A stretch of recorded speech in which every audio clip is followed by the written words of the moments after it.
A medida que hemos ido avanzando en estos estudios de la santificación, hemos visto cómo Dios ha estado involucrado activamente en esa obra de gracia. De hecho, en la santificación inicial, que es cuando el dominio del pecado es quebrantado en una forma radical y absoluta, Dios es el único agente activo. Es decir, en la santificación inicial, Dios es el único agente que interviene. Por eso decíamos hace unos domingos atrás que la santificación inicial es monergista. ¿Y qué significa eso? Esta palabra viene del griego monos, que significa uno, y ergo, que significa obra. Es decir, que en la santificación inicial, Dios es el único que obra. El Padre llamándonos amorosa y eficazmente a la comunión con su Hijo Jesucristo, el Espíritu Santo regenerándonos y el Hijo identificándose con nosotros, haciéndose hombre e identificándonos con Él en su muerte y su resurrección. Pero luego de la santificación inicial viene entonces la santificación progresiva. Y ya vimos esta mañana cómo el Dios Trino se encuentra activo en ese proceso santificador. La diferencia entre la santificación inicial y la santificación progresiva es que en la progresiva el creyente se encuentra también activo. En la inicial solo Dios es el que obra, pero en la santificación progresiva el creyente también se encuentra activo, aunque debemos recalcar el hecho de que la actividad del creyente encuentra su base, encuentra su apoyo en la obra previa que Dios ya ha hecho. En el estudio de esta mañana vimos cómo las tres personas de la Trinidad se encuentran activas en nuestra santificación progresiva. El Padre como el viñador que limpia su viña constantemente. El Espíritu Santo como el agente por excelencia de la Trinidad en la santificación. Y el Hijo no solo como nuestro mediador, como el mediador a través del cual vienen todas las bendiciones de Dios, sino también vimos al Hijo morando en nosotros, abogando por nosotros, intercediendo por nosotros como nuestro sumo sacerdote. Por cierto, quisiera hacer una pequeña aclaración porque dije algo esta mañana que pienso que puede haber causado cierta confusión en la mente de algunos. Esta mañana decíamos que era una blasfemia llamarse sacerdote en esta dispensación. Y por lo menos 2 creyentes se me acercaron después del culto y me preguntaron que qué con el sacerdocio de todos los creyentes. Y eso es verdad. Todos los creyentes somos sacerdotes, según Primera de Pedro capítulo 2, versículos 9 y 10. Pero hablábamos esta mañana de ese sacerdocio que algunas personas proclaman para sí, que es similar al sacerdocio antiguo testamentario. No, en ese sentido solo Cristo es nuestro sacerdote. Pero también es cierto que todos los creyentes, en cierto modo, somos sacerdotes de Dios, del Dios Altísimo. Así que de todos modos la conclusión es la misma. Nadie en la iglesia puede decir yo soy sacerdote, ustedes no. En ese sentido es que es una blasfemia llamarse sacerdote. Pero en el otro sentido, todos, hermanos, somos sacerdotes de Dios, según Primera de Pedro 2, 9 al 10. Pero hablando del sacerdocio de Cristo, hermanos, todas las bendiciones que tenemos y recibimos de Dios es a través de su mediación. Dice William Bridge, ese tremendo predicador puritano, hablando de los beneficios que obtiene el creyente al conocer la actuación de Cristo como sacerdote, dice él: si deseas tener más gracia, más santidad, más consuelo, estudia y vuelve a estudiar acerca del oficio sacerdotal de Jesucristo. Hay muchos que se quejan de que no pueden aprovecharse de los medios de la gracia, de que tienen corazones endurecidos, de que los caminos y las ordenanzas de Dios no les son dulces. Muchos se quejan de que sus pecados y tentaciones son demasiado poderosos para ellos. No se maravillen de que escuchemos tales quejas cuando no acudimos al almacén de consuelo y de gracia que el Señor ha abierto para nosotros. El oficio sacerdotal de Cristo es la gran cámara, el gran almacén de toda la gracia y el consuelo que tenemos de este lado del cielo. Si no acudimos allí, ¿es extraño entonces que carezcamos de consuelo y de gracia?, dice William Bridge. Bien, hermanos, habiendo visto ya la actuación de Dios como agente activo de nuestra santificación progresiva, veamos ahora en segundo lugar el creyente mismo como agente de su propia santificación. El creyente mismo como agente de su propia santificación. Recuerden, en la santificación inicial, Dios es el único que interviene. La santificación inicial es monergista, pero en la santificación progresiva, el creyente también se encuentra involucrado como agente activo de su propia santificación. Y penosamente, hermanos, no siempre encontramos un balance en lo que respecta a la actuación conjunta de ambos agentes. No siempre encontramos un balance en ese sentido. Por eso, antes de llegar a ver la información bíblica acerca de nuestra involucración en nuestra propia santificación, vamos a ver a modo de advertencia dos extremos que debemos evitar. Antes de entrar a estudiar lo que dice la Escritura, veamos a modo de advertencia dos extremos que debemos evitar al respecto. Por un lado, tenemos el extremo de aquellos que sobreenfatizan de tal modo la actuación de Dios en la santificación progresiva que minimizan y en algunos casos hasta excluyen del todo la actuación del creyente.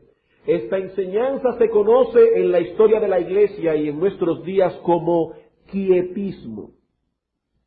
Quietismo, eso viene de estarse quieto.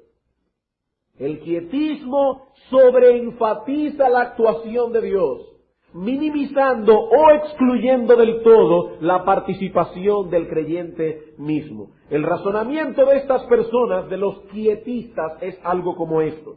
Por cuanto es Dios quien santifica al creyente, entonces, ¿qué debe hacer el creyente? Bueno, el creyente lo único que debe hacer es quedarse quieto y esperar que Dios obre en él. ¿Qué es lo que debe hacer el creyente en vista de que es Dios quien santifica? El creyente debe simplemente quedarse quieto y esperar que Dios haga su obra en él. Estas personas dicen a menudo, el problema de muchos cristianos y la vida de santidad es que siempre andan por ahí preguntándose qué deben hacer, cuando en realidad lo único que deben hacer es confiar en que Dios lo hará por ellos. Los quietistas dicen, el problema de muchos creyentes es que siempre andan por ahí preguntando qué es lo que deben hacer, cuando en realidad lo único que deben hacer es quedarse quietos y esperar para ver lo que Dios va a hacer en ellos. Las frases características del quietismo son estas. Deja que Cristo viva su vida en ti. Déjate, abandónate, entrégate. Deja que Cristo viva su vida en ti. O una frase también muy común entre los quietistas es esta. No pretendas ayudar a Dios. Déjale simplemente actuar. No pretendas ayudar a Dios. Como bien señala Kenneth Pryor, la enseñanza de estas personas es básicamente esta. Y estoy citando a Kenneth Pryor, no algo que yo creo. Dice él, la obra de santificación no conlleva ningún esfuerzo de nuestra parte. Más aún, toda lucha o esfuerzo más bien es un obstáculo para nuestra santificación. La parte nuestra es simplemente la de abandonarnos a Dios y dejarle a Él que nos provea una vida victoriosa sobre nuestros pecados. Caemos en pecado solo cuando nos resistimos a confiar en Él plenamente. Por supuesto, el texto clave del quietismo es Gálatas 2:20. Con Cristo estoy juntamente crucificado y ya no vivo yo. Aunque veremos más adelante, ese es un tremendo texto de la Escritura, pero debe ser interpretado correctamente. Y vamos a ver más adelante en este mismo estudio que ese texto para nada enseña que la personalidad del cristiano ha sido anulada en la conversión. Este quietismo es peligroso en varios sentidos. Por ejemplo, no es inusual encontrar a este tipo de personas actuando aún en la vida diaria en una forma completamente apartada de toda lógica y del sentido común.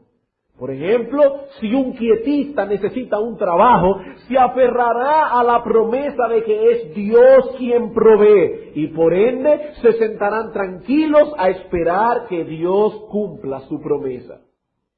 Necesito un trabajo, pero es Dios que provee. Yo no voy a preocuparme por eso.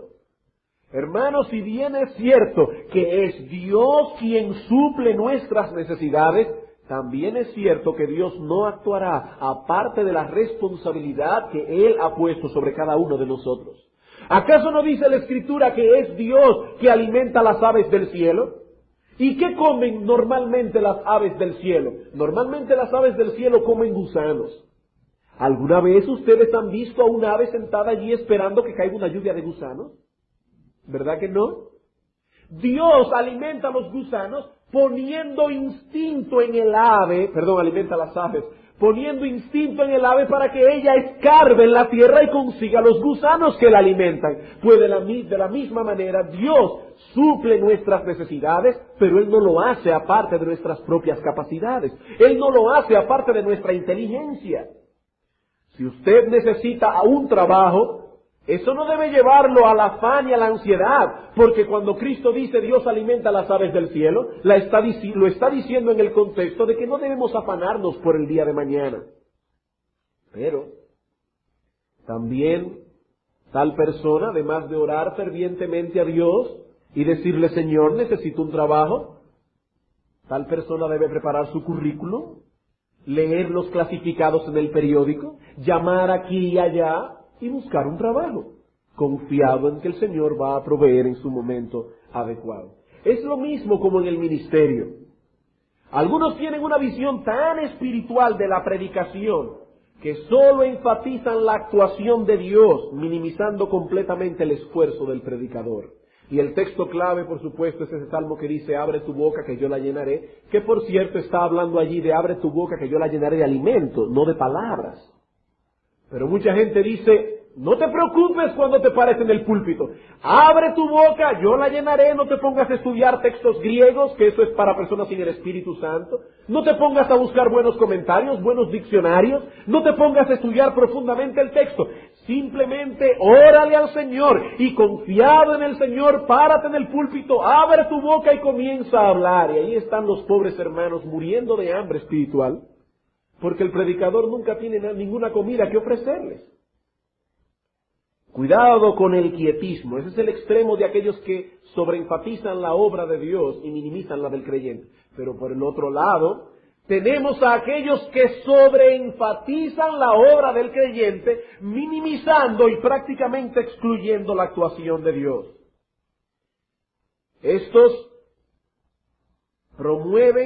Aquellos promueven el quietismo y estos promueven un moralismo fariseo y legalista que en la historia de la iglesia se conoce como pietismo. Los quietistas dicen siéntate y no hagas nada. Los pietistas dicen no, es el creyente que debe hacerlo todo. Y por eso estos pietistas hacen una serie de reglas y de normas que regulan toda la vida del cristiano, las cuales son puestas en práctica sin ningún sentido de dependencia de Dios. Los pietistas son profesionales del Evangelio. Ellos no toman en cuenta a Dios, ellos no dependen de Dios, ellos lo hacen todo y por supuesto caen en un moralismo fariseo y legalista. Aplicado al ministerio cristiano es muy penoso ver cómo algunos predicadores piensan que la eficacia de la predicación se encuentra en la correcta aplicación de las reglas de hermenéutica y de homilética. Si tú tienes las reglas de cómo estudiar la Biblia y cómo predicarla, simplemente aplícala y te va a salir bien. No, hermanos, una persona puede conocer profundamente la Escritura, puede conocer todas las reglas de hermenéutica, pero sin el poder del Espíritu Santo, tal predicación será completamente inefectiva. Bien, ¿cuál es entonces el balance entre estos dos extremos, entre el pietismo y el quietismo? Bueno, en el medio tenemos la enseñanza bíblica, la cual vamos a examinar ahora a través de algunos textos claves. Filipenses capítulo 4, versículo 13. Filipenses 4:13. Por un lado, cuidado con el quietismo. Por el otro lado, cuidado con el pietismo. Entonces, ¿qué es lo que debemos abrazar? La enseñanza bíblica al respecto. Filipenses 4:3, un texto sumamente conocido por todos, dice el apóstol Pablo: todo lo puedo en Cristo que me fortalece. En ese texto encontramos a ambos agentes actuando conjuntamente. Pablo dice aquí: todo lo puedo. Es decir, yo, dice Pablo, puedo hacer cualquier cosa. Y el apóstol está hablando en el contexto de las distintas situaciones que ha tenido que enfrentar a lo largo de su carrera cristiana. Por ende, lo que Pablo está diciendo es que él posee la capacidad de responder, de actuar correctamente sin importar las circunstancias que lo rodean. Ahora bien, ¿quién es el sujeto de la actuación de Pablo? ¿Quién es el sujeto de ese texto? Pablo dice: yo todo lo puedo. ¿Quién es el sujeto de la oración? Pablo dice: todo lo puedo yo. Pablo no nos dice aquí: he decidido rendirme y abandonarme a Cristo para que Él reaccione correctamente en mis penosas circunstancias. No. Pablo sabía que esa era su responsabilidad. Era Pablo quien reaccionaba correctamente sin importar las circunstancias. Él dice: yo todo lo puedo. No importa las circunstancias que vengan a mi vida, puedo tener abundancia, puedo tener escasez, puedo estar en libertad, puedo estar preso, y en cualquier circunstancia, yo, Pablo, reaccionaré correctamente. Pero noten el final del versículo. Y dice: todo lo puedo, pero no porque yo soy un superhombre, sino en Cristo que me fortalece. Ambos agentes hermosamente acoplados en ese texto. Es como si Pablo estuviese diciendo lo siguiente: yo, Pablo, puedo reaccionar correctamente sin importar mis circunstancias. Yo, Pablo, puedo subyugar las inclinaciones naturales de mi corazón en esos momentos en que él tiende a quejarse. Puedo subyugar esos deseos que me llevan a responder airadamente. Es mi responsabilidad escoger una forma correcta de reaccionar, tener contentamiento cualquiera que sea mi situación. Es su responsabilidad. Yo puedo hacerlo, dice Pablo, pero por el poder de Cristo que me fortalece constantemente. ¿Qué encontramos aquí? La actuación consciente y responsable de Pablo, pero conectada con la agencia eficaz de nuestro Señor Jesucristo. La actuación de Pablo conectada con la agencia eficaz de nuestro Señor Jesucristo. Colosenses 1, versículos 28 y 29. En este texto Pablo está hablando de su ministerio pastoral. ¿Cuál es la meta de Pablo en su ministerio pastoral? Dice él: a quien anunciamos, hablando de Cristo, amonestando a todo hombre y enseñando a todo hombre en toda sabiduría, a fin de presentar perfecto en Cristo Jesús a todo hombre. ¿Cuál es la meta del apóstol Pablo en su ministerio? La meta de Pablo como pastor es anunciar a todo hombre el evangelio de Cristo. Amonestar y enseñar a todo hombre. ¿Con qué fin? Con el fin de presentar perfecto en Cristo Jesús a todo hombre. ¿Y cómo iba Pablo a lograr esa meta? Versículo 29. Para lo cual también trabajo yo luchando. ¿Cómo iba Pablo a lograr esa meta? Dice él: para lo cual también trabajo. Y esa palabra trabajo, del griego kopiao, significa un trabajo arduo, fuerte, severo. Y luego dice no solamente trabajo, sino también que lucho. Y la palabra luchando ahí es el griego agonizomai, de donde viene nuestra palabra en castellano agonizo. Pablo está diciendo: para lograr esa meta, yo trabajo abundantemente, fuertemente, fervientemente. Yo agonizo en la obra del Señor. Agonizo en la obra del Señor.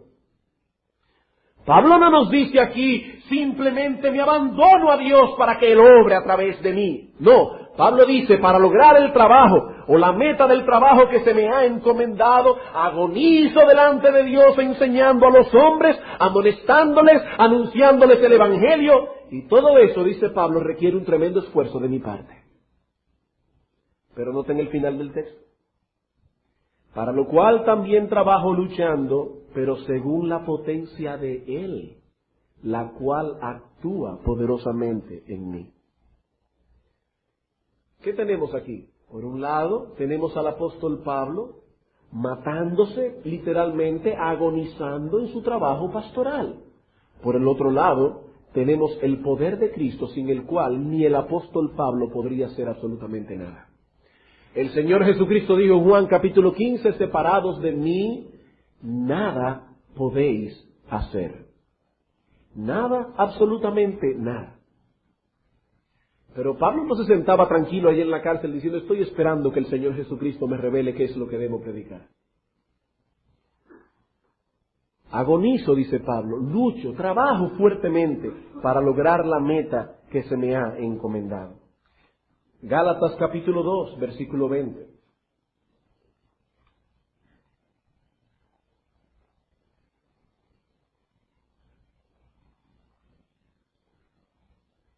Hermanos, el ministerio cristiano requiere de un fuerte esfuerzo delante de la presencia de Dios. Esfuerzo personal. Dice Gálatas capítulo 2, versículo 20, el texto clave de los quietistas. Con Cristo he sido, es la traducción literal, con Cristo he sido juntamente crucificado. Y ya no vivo yo, mas vive Cristo en mí.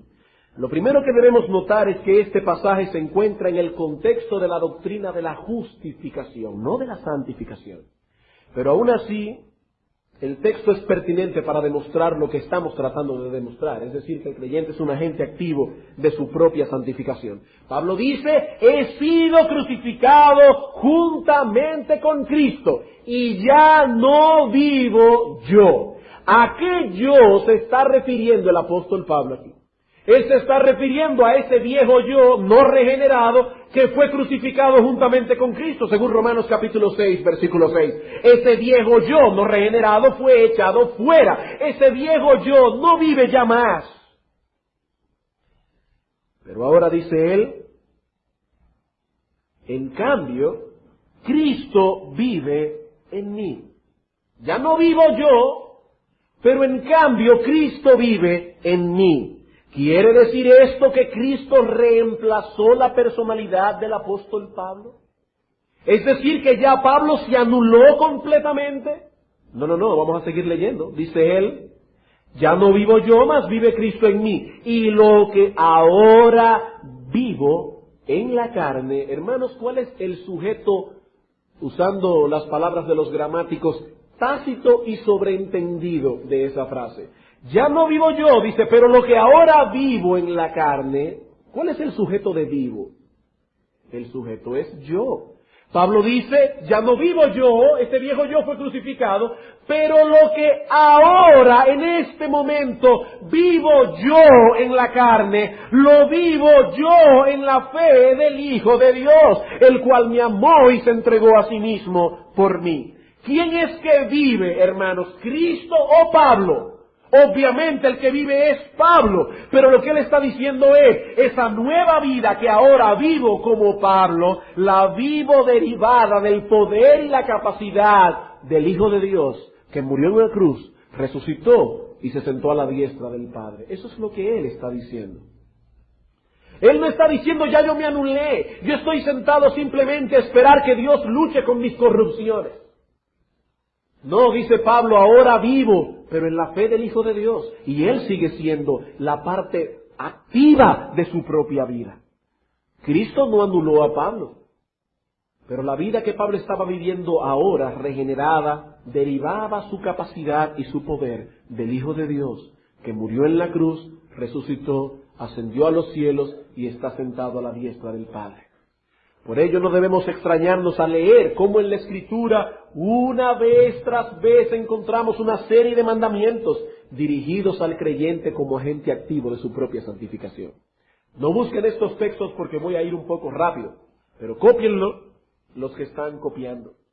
Por ejemplo, en Romanos capítulo 8, versículo 13 dice el apóstol Pablo: mas si por el Espíritu hacéis morir las obras de la carne, viviréis. ¿Quién es el sujeto de esa oración? Pablo dice: si por el Espíritu vosotros hacéis morir las obras de la carne. Yo no puedo sentarme a esperar que Cristo muera las obras de la carne en mí. Esa es mi responsabilidad. Soy yo que debo mortificar mis pecados. En Colosenses capítulo 3, versículo 5 dice Pablo: haced pues morir lo terrenal en vosotros. ¿Quién es que tiene la responsabilidad? El creyente. Haced vosotros morir lo terrenal que hay en vosotros. Según a los Corintios capítulo 7, versículo 1 dice Pablo: así que, amados, puesto que tenemos tales promesas de que Dios moraría con su pueblo, limpiémonos de toda contaminación de carne y de espíritu. Hermano, ¿quién es que debe limpiarse?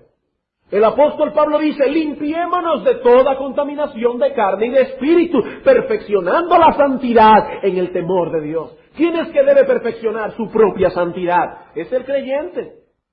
¿Sabe lo que dice el autor de los Hebreos a los hermanos hebreos que vivieron en aquella época? Dice: no se quejen que aún no habéis resistido hasta la sangre luchando contra el pecado. Todavía no han llegado hasta la sangre, es una lucha agónica, es una lucha mortal, pero aún no habéis llegado al punto de tener que derramar sangre por causa del pecado. Cristo sí llegó hasta ahí. Pero está hablando de esfuerzo, está hablando de lucha, una lucha y un esfuerzo en los cuales el cristiano es el responsable. En 1 Corintios capítulo 9 dice el apóstol Pablo, hablando de su ministerio, dice él: yo no corro a la aventura, sino que golpeo mi cuerpo yo y lo pongo yo en servidumbre, no sea que habiendo sido yo heraldo para otros, yo mismo venga a ser eliminado o desaprobado. Hermano, ¿tú sientes como cristiano una lucha terrible contra los apetitos de tu carne? ¿Sientes esa lucha terrible que tiene todo creyente contra los apetitos de su carne? ¿Tienes problemas con el mucho hablar? ¿Tienes problemas con el mucho dormir, con la pereza? ¿Tienes problemas con el mucho comer? La glotonería es un pecado y un pecado grave, del cual dice Gálatas que los que practican tales cosas no heredarán el reino de Dios. ¿Tienes problemas con tu estómago, con el mucho comer? ¿Tienes problemas con tus apetitos sexuales? Pablo no nos dice aquí en ese texto: yo simplemente dejo que Cristo luche en mí. Él dice: no, yo golpeo mi cuerpo y lo pongo en servidumbre. Y es mi responsabilidad. No sentarme y esperar: Dios no me lo ha quitado todavía. No. Yo, Pablo, golpeo mi cuerpo y yo lo pongo en servidumbre. Hermano, eres tú el que debes luchar con tales cosas, clamando a Dios por asistencia divina de su gracia para que te libre de todo mal. Pero eres tú quien debes poner tus apetitos pecaminosos en sujeción.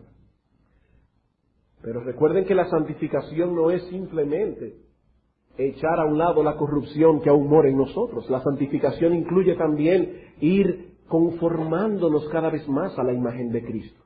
Pues hermano, eres tú también quien tienes la responsabilidad de desarrollar aquellas virtudes que te van a hacer cada día semejante al Señor Jesús. En segunda de Pedro capítulo 1, versículos 5 al 7, Pedro dice a los creyentes: vosotros también, poniendo toda diligencia por esto mismo, añadid a vuestra fe virtud, a la virtud conocimiento, al conocimiento dominio propio, al dominio propio paciencia, a la paciencia piedad, a la piedad afecto fraternal y al afecto fraternal amor. ¿Quién es que debe hacer eso? Pedro dice: por esto mismo añadid vosotros a vuestra fe virtud. Y la palabra virtud allí es coraje. Añádanle a vuestra fe coraje. Al coraje, añádanle conocimiento. Esa es tu responsabilidad. Tú tienes que estar, según ese texto, diligentemente ocupado en esa tarea. Filipenses capítulo 2, versículos 12 y 13.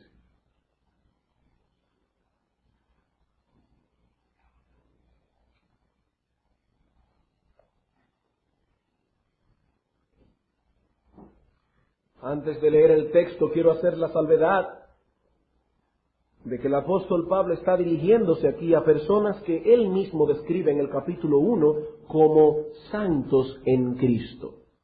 Es decir, estas personas habían sido unidas a Cristo, habían sido justificadas en Cristo y habían sido objeto de esa santificación inicial que se obtiene en virtud de nuestra unión con Cristo. Por ejemplo, en el capítulo 1, versículo 6, dice el apóstol Pablo: estando persuadido de esto, que el que comenzó en vosotros la buena obra, la perfeccionará hasta el día de Jesucristo. No obstante, a estas personas que habían sido justificadas y que ya habían sido santificadas inicialmente, Pablo dice ahora, capítulo 2, versículos 12 al 13. Por tanto, amados míos, como siempre habéis obedecido, no como en mi presencia solamente, sino mucho más ahora en mi ausencia, ocupaos en vuestra salvación con temor y temblor. Porque Dios es el que en vosotros produce así el querer como el hacer por su buena voluntad. Hermanos, noten que el apóstol Pablo no nos dice aquí, ocupaos de vuestra salvación. ¿Verdad que no? Pablo dice, ocupaos en vuestra salvación. Ustedes todos, por lo menos nominalmente, como creyentes, porque algunos en la iglesia posiblemente de Filipos no eran creyentes verdaderos, pero Pablo, con amor cristiano, presupone que todos los que van a oírle son cristianos, por lo menos nominalmente lo eran. Y Pablo dice, ya vosotros habéis sido salvados, ya vosotros habéis sido justificados, ya vosotros habéis entrado por la puerta estrecha que es Cristo, y ahora os encontráis camino a la salvación final. Hermanos, al nosotros leer en la Biblia salvación, no siempre debemos ir en nuestra mente a aquel momento en que fuimos salvados por Cristo. Porque también la Biblia habla de salvación como aquel momento donde nuestra salvación inicial va a manifestarse a plenitud cuando lleguemos al cielo. Todo el germen de lo que está puesto en nosotros en el momento de la redención se verá en flor cuando lleguemos al reino de los cielos, y esa será a la larga nuestra completa salvación. Pablo dice, en ese camino de salvación, ocupaos en ella con temor y temblor. Esa es la actitud interna que debéis tener como cristianos. Ocupaos en vuestra salvación con temor y temblor. ¿Por qué? Porque Dios es el que en vosotros produce ese sentido de santificación. Y hay tres ideas que yo quiero que ustedes noten con cuidado en ese texto. Primeramente, que la obra de Dios y la obra del creyente son coextensivas. La obra de Dios y la obra del creyente, según ese texto, son coextensivas. Nuestro obrar y el obrar de Dios son coextensivos, es decir, el obrar de Dios no es suspendido cuando nosotros obramos. Ni nuestro obrar es suspendido cuando Dios obra, sino que ambas obras, la de Dios y la del creyente, aparecen aquí actuando armoniosamente, conjuntamente, al mismo tiempo. Dice el apóstol, ocupaos en vuestra salvación ahora, porque Dios ahora está produciendo en vosotros esa santificación. Entonces no es como los quietistas dicen, si tú trabajas por tu santificación, entonces Dios deja de obrar. Y cuando Dios obre, tú tienes que dejar de obrar. No. Yo trabajo y Dios trabaja en la santificación progresiva. Mi obrar no detiene el obrar de Dios. El obrar de Dios no detiene mi obrar. Ambos son coextensivos. En segundo lugar, noten que es la obra de Dios en nosotros la que debe motivar nuestro obrar. Pablo dice, ocupaos en vuestra salvación con temor y temblor, porque es Dios el que produce en vosotros el querer como el hacer por su buena voluntad. Y hermanos, esto es una tremenda motivación y un gran aliento para nosotros, que estamos luchando en este camino de la santificación. Al obrar como agentes activos de nuestra santificación, lo hacemos amparados en la obra que Dios está haciendo en nosotros constantemente. Y en tercer lugar, debemos decir, basados en este texto, y esto es algo bien delicado lo que vamos a decir aquí, que es precisamente nuestra ocupación en nuestra salvación la que prueba que Dios está activamente involucrado en nuestra santificación y nuestra salvación. Fíjense lo que dice el apóstol Pablo. Ocupaos en vuestra salvación porque Dios está obrando en vosotros. Es decir, cuando el creyente está ocupado en su santificación, eso prueba que Dios real y efectivamente está obrando en ese creyente. Pero si una persona clamara ser cristiana y no está haciendo absolutamente nada para su santificación, no está mortificando la carne, no está dándole lucha al pecado que mora en él, no está añadiendo a su fe virtud, a la virtud conocimiento, tal persona no tiene derecho a decir que Dios está obrando en él. Pablo dice, aquel en quien Dios está obrando se ocupa en su salvación con temor y temblor. Ocupaos en vuestra salvación precisamente porque Dios está obrando en vosotros. Si una persona no está ocupada en su santificación, en su salvación, eso puede ser una muestra, una prueba de que Dios no está obrando en él. Porque cuando Dios obra en una persona, Dios no anula su personalidad, sino que más bien la levanta, la anima para que el creyente cumpla con su responsabilidad. Así que, hermanos, cuidado. Cuidado, la inactividad y la irresponsabilidad de una persona que se llama creyente puede ser una prueba terrible de que en tal persona Dios no está obrando. De que tal persona no es partícipe de la obra activa de Dios en la santificación. Bien, hermanos, este es el cuadro completo en lo que respecta a los agentes que operan en nuestra santificación progresiva. Este es el cuadro total. Por un lado, tenemos la obra del Trino Dios, obrando en nosotros, de la cual no siempre estamos conscientes, como decíamos esta mañana, pero de la cual no podemos prescindir ni un momento. ¿Quiénes son los agentes activos de nuestra santificación progresiva? Todo comienza con Dios. Dios el Padre, Dios el Hijo, Dios el Espíritu Santo, obrando en nosotros. Pero por el otro lado, encontramos en la Escritura que el creyente es un agente activo en el proceso gradual de santificación. Y yo te pregunto, hermano, ¿estás tú conscientemente esforzándote por hacer morir lo terrenal que hay en ti? ¿Estás tú conscientemente esforzándote por hacer morir lo terrenal que aún mora en ti? ¿Estás tú luchando contra los deseos carnales que batallan contra tu alma? ¿Estás tú luchando con los apetitos de tu carne? ¿Estás luchando tú con el mucho hablar? Hermano, ¿estás tú luchando con el mucho dormir? ¿Estás tú luchando contra los apetitos sexuales ilícitos que aún hay en tu ser? ¿Estás tú luchando con el mucho comer?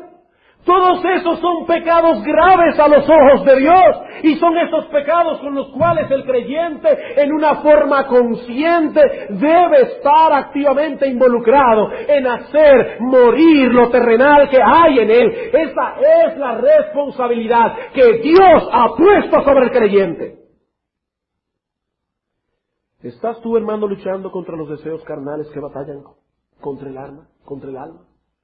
¿Puedes decir igual como Pablo que tú tienes tus apetitos carnales puestos en servidumbre?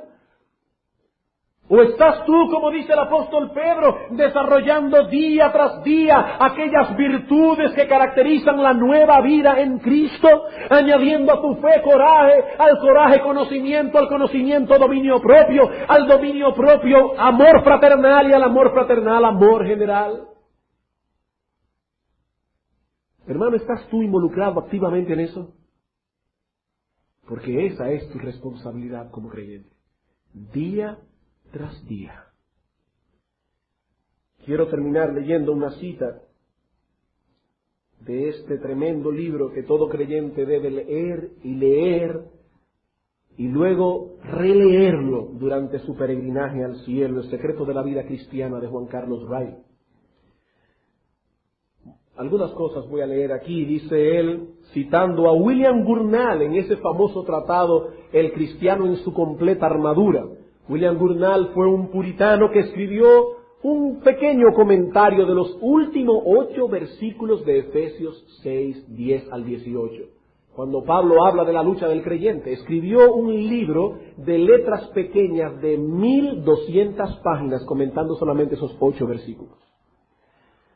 Y Riley, citando a Gurnall, dice lo siguiente: en el cielo apareceremos con vestiduras de gloria y no con una armadura. Pero en la tierra nuestras armas deben estar con nosotros noche y día. Debemos andar, trabajar y aún dormir con ellas. De otro modo no seremos buenos soldados de Jesucristo. Hermanos, estamos aquí en una lucha, en una batalla, y Satanás no da tregua un segundo. Más adelante dice el mismo Riley: finalmente, recordemos que el tiempo es corto y que la venida del Señor se acerca. Unas cuantas batallas más y sonará la trompeta y el príncipe de paz vendrá para reinar en una nueva tierra. Unas contiendas más y unos pocos conflictos más nos restan y pronto podremos decir adiós para siempre a la batalla contra el pecado, la carne y el mundo, y nos veremos libres de dolor y muerte. Luchemos pues hasta el final y jamás nos entreguemos.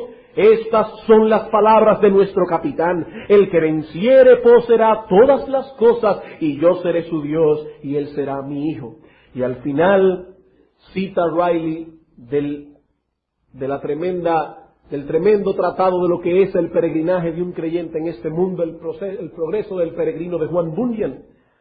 Y dice él, ahora citando a Bunyan directamente: después de esto se llegó a saber que el señor valiente por la verdad había recibido notificación de su partida. Es decir, le dijeron al señor valiente por la verdad que iba a morir y que iba a ir al cielo. Como prueba de que esta notificación era cierta, recibió estas palabras de la Escritura, Eclesiastés 12:6. Habiendo entendido esto, llamó a sus amigos y les dijo, el señor valiente por la verdad: voy a la casa de mi padre, y aunque con grandes esfuerzos y dificultades he llegado hasta aquí, es el testimonio de todo creyente, he llegado hasta aquí con grandes esfuerzos y dificultades. No me arrepiento de todas las fatigas que he tenido que experimentar para llegar a donde estoy. Mi espada la doy a aquel que me sucederá en la peregrinación, la palabra de Dios, y mi valor y destreza a aquel que lo pueda hacer suyo. Las marcas y cicatrices las llevo conmigo para testimonio de que he luchado sus batallas para aquel que me ha de recompensar. Cuando el día de su partida llegó, muchos le acompañaron hasta la orilla del río, y mientras descendía a las aguas del río de la muerte en el progreso del peregrino, dijo el señor valiente por la verdad: ¿dónde está, oh muerte, tu aguijón? Y a medida que bajaba más hacia lo profundo se le oía decir: ¿dónde, oh sepulcro, tu victoria? Y así llegó a cruzar el río, mientras que al otro lado las trompetas sonaban para él. Y dice ahora Riley: ojalá pueda ser también nuestro fin así, que nunca nos olvidemos de que sin lucha no hay santidad durante la vida, ni corona de gloria al morir. Hermanos, esta vida cristiana es una lucha, amparados en el poder de Dios, pero es nuestra responsabilidad pelear. Es nuestra responsabilidad. ¿Quiénes son los agentes activos de la santificación? El Dios trino que obra en nosotros el querer como el hacer por su buena voluntad, el creyente mismo que tiene que hacer morir lo terrenal que aún mora en él. Vamos a orar.